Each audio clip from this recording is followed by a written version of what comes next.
So we have reliable historical documents, but it's at this point that some people might challenge. And they might say, well, yeah, but you don't have the originals.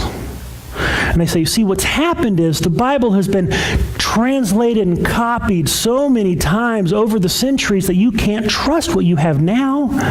And they'll say, haven't you ever played the telephone game?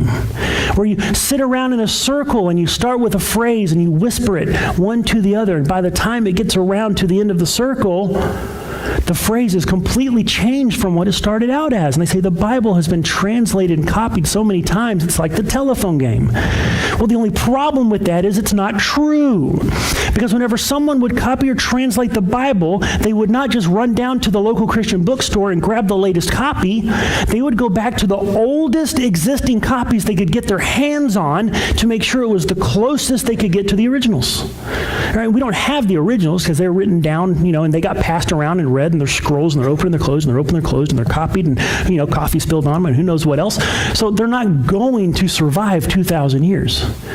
And on one hand, praise God they didn't, because could you imagine the kind of odd idolatry that we would have if we actually had the writings, the original writings of the apostles? Oh, look at this, right? We would hold those up as some kind of holy relic that ought to be revered. It may have to be revered and respected, but they're not God who we should worship. But here's the thing. We have almost 6,000 Greek copies of the New Testament. The New Testament was written in Greek, and then it was copied as it spread. And so we have almost 6,000 copies dating back to within 100 years of the time the events happened. So Christianity is spreading, right? The events happened back in early, first century AD. We have copies that date back to the early second century, within some, maybe even the first century. There's debate about that.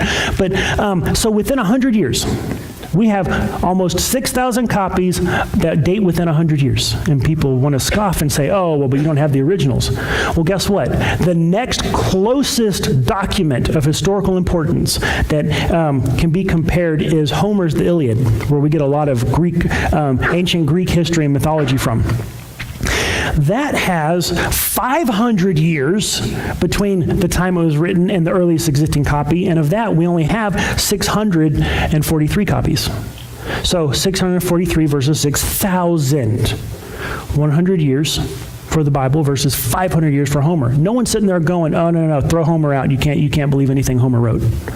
No, but they want to say that to the Bible. How about Julius Caesar, Gallic Wars? It's where we get a lot of ancient Roman history from. That we have 10, sorry, I read the wrong one. We have 10 copies of that one.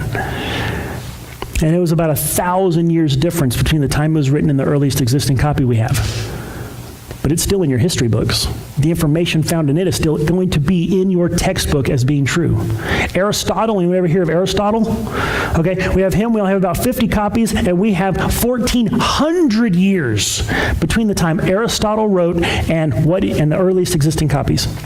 So you don't think 1,400 years, maybe Aristotle got changed? No, but they're not going to tell you that. They're just going to teach you, here's what Aristotle said, as if it is the truth. But then they're going to claim the Bible somehow can't be trusted. We've got better documents.